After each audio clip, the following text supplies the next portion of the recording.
The Xbox Series X and S are going to be the only next generation consoles that are going to have the full hardware support for all of the RDNA 2 capabilities.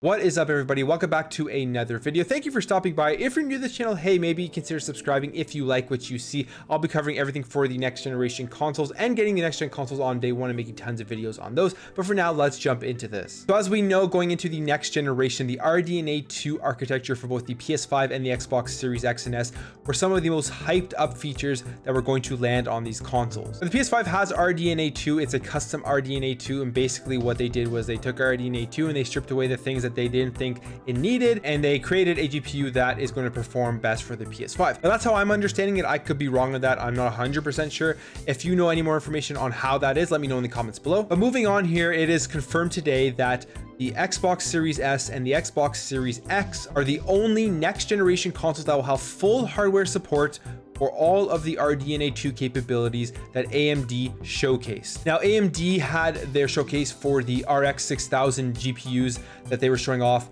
and it is their next line of PC GPUs. And there was a lot of interesting stuff that came out of that showcase. Looks like they're gonna have very powerful cards, easily rivaling the NVIDIA RTX 3000 series cards, and the pricing on those AMD cards are gonna be great. So there's a lot to look forward to in the world of gaming everywhere going into the next generation. But what does that full support for the RDNA 2 capabilities mean for the Xbox Series X and S, and how is this going to give it an advantage over the PS5? Well, they talk about a bunch of stuff here. Ray tracing, we already know that's going to be on both consoles, and that's going to be one of the big things going into the next gen, just making games look better with the lighting and the shading and all that kind of stuff. But then there's mesh shaders for the Xbox Series X and S as well, which can manipulate geometry in real time to provide a high level of fidelity and flexibility. And they give an example here for what this mesh shading will do, and basically it enables players to experience an asteroid belts and fields of flowers in more pristine detail without seeing a loss in performance. Next, we have sampler feedback, and basically this is just going to help improve the speeds and the raw power of the SSD in the Xbox Series X and S. So sampler feedback greatly improves memory efficiency by allowing games to load into the memory with fine granularity. Only the portions of textures that the GPU needs for a scene as it needs it, providing an effective 2.5 times memory and bandwidth multiplier beyond the raw hardware capabilities. And this will enable for better memory utilization for textures, which is important given that every 4K texture consumes 8 megabytes of memory,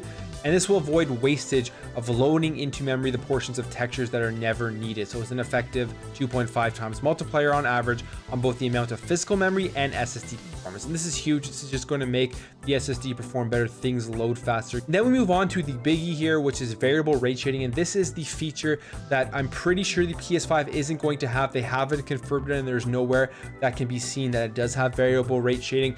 And if they were to have variable rate shading, they would have confirmed it by now. Obviously, the only reason Xbox has been withholding the fact that they are the only next-gen consoles to have all of the capabilities for RDNA 2 is because of this announcement from AMD today with their 6000 series GPUs. They obviously had to wait for that to announce this. So variable rate shading delivers much finer grain control on how developers can leverage the full power of the Xbox Series X and S by enabling developers to focus their GPU resources on areas of a frame that most benefit without reducing the overall image quality. Now, there's a lot of stuff here, but from my understanding of what variable rate shading can do is it is really just going to be able to increase the performance of games, increase the amount of frames per second you're going to be able to get without you really noticing any decrease in the actual resolution and image quality of the game. So by leveraging techniques like VRS, games such as Gear 5 can see performance increases of 15% and beyond, resulting in higher, more consistent frame rates and resolutions at the exact same image quality. So I think honestly this is a really big advantage if it gets utilized by developers, by third-party developers. It will get utilized by the first-party developers at Xbox, obviously, and they have tons of studios, so there will still be a tons of games that have and utilize variable rate shading. But if third-party developers are able to utilize variable rate shading, which they already do on PC, I think this will give the Xbox Series X and S a really big advantage over the PS5 in its overall performance, particularly the Xbox Series X, obviously. Because if you're able to boost performance of these games by up to 15% without reducing the image quality, you're gonna have a game on the PS5 and a game on the Xbox Series X that have the exact same image quality, but run at a higher frame rate on the Xbox Series X. Now, on top of that, that RDNA 2 Technologies, it's saying here that through close collaboration and partnership between Xbox and AMD, not only have we delivered on the promise, we have gone even further, introducing additional next generation innovations such as hardware accelerated machine learning capabilities for better NPC intelligence, more lifelike animation, and improved visual quality via techniques such as ML powered super resolution. What's also interesting in this is that Microsoft must have waited pretty long before finalizing the architecture for the Xbox Series X and S, and it even says here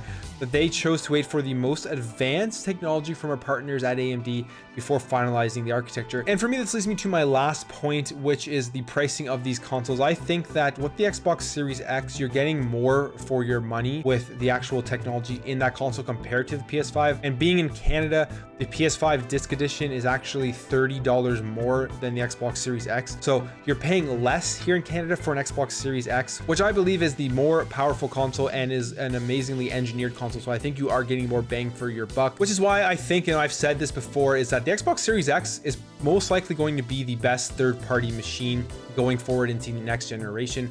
The PS5 will have to be picked up obviously for their exclusive games, and I think that's why a lot of people want the PS5 is to play those exclusives.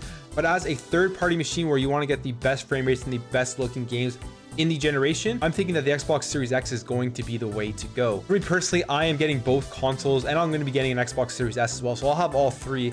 But the Xbox Series X is going to be my main for third parties. The PS5 is going to be obviously for all of the first party PlayStation 5 games. Then the Xbox Series X is going to be a secondary console that other people can use in different rooms, and it's not going to be on my 4K TV. But yeah, this is pretty exciting news because I think that a lot of people were unsure of the full capabilities of RDNA 2 and what will be coming over to the Xbox Series X compared to the PlayStation 5. But it really seems like the Xbox Series X is going to be the best performing console for the next generation.